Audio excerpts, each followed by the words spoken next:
नांदेड शहरात झालेल्या जोरदार पावसामुळे जनजीवन विस्कळीत झालंय। आता मी नांदेड शहराला असलेल्या आसना ब्रिज खाली आहे। आपण बघतोय या ब्रिज खाली अक्षरशः जे आहे ते तळ्याचं स्वरूप आलं चित्र आपल्याला या ठिकाणी पाहायला मिळतं। गेल्या तासभरात जे आहे ते जोरदार पावसाने हजेरी लावली, त्यामुळे जे आहे ते सकल भागात मोठ्या प्रमाणात पाणी साचलं चित्र आपल्याला पाहायला मिळतं आणि वाहनधारकांना जे आहे ते या पाण्यातून मार्ग काढताना मोठी तारेवरची कसरत करावी लागते। अनेक दुचाकीस्वार जे आहे ते या पाण्यामुळे थांबल्या चित्र सुद्धा आपल्याला पाहायला मिळतं। यामुळे जे आहे ते शेती पिकात सुद्धा मोठ्या प्रमाणात नुकसान होण्याची शक्यता आहे। आपण जर बघितलं तर नांदेड जिल्ह्यात 7,235 हेक्टरवर खरीपाची पेरणी झाली आहे। मात्र मागील काही दिवसापासून नांदेड जिल्ह्यात सुरू असलेल्या जोरदार पावसामुळे नांदेड जिल्ह्यात जे आहे ते 6,48,533 हेक्टरवर शेती पिकाचं नुकसान झाले। आपण जर बघितलं तर यापूर्वी सुद्धा शेती पिकाचं मोठ्या प्रमाणात नुकसान झाले आणि आता ज्या पद्धतीने पाऊस पडतो यामुळे सुद्धा आता शेती पिकाचं मोठ्या प्रमाणात नुकसान होण्याची शक्यता आहे। मात्र गेल्या तासभरापासून नांदेड शहरात झालेल्या जोरदार पावसामुळे सगळीकडे पाणी साचलं चित्र आपल्याला पाहायला मिळतं आणि आसना ब्रिज खालचं हे आपण बोलकं चित्र पाहतोय। अक्षरशः ब्रिज खाली जे आहे ते तळ्याचं स्वरूप आलं चित्र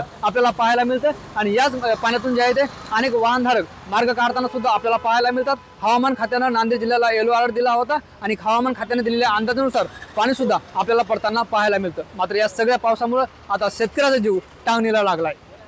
ज्ञानेश्वर लोंढे, TV9 मराठी, नांदेड।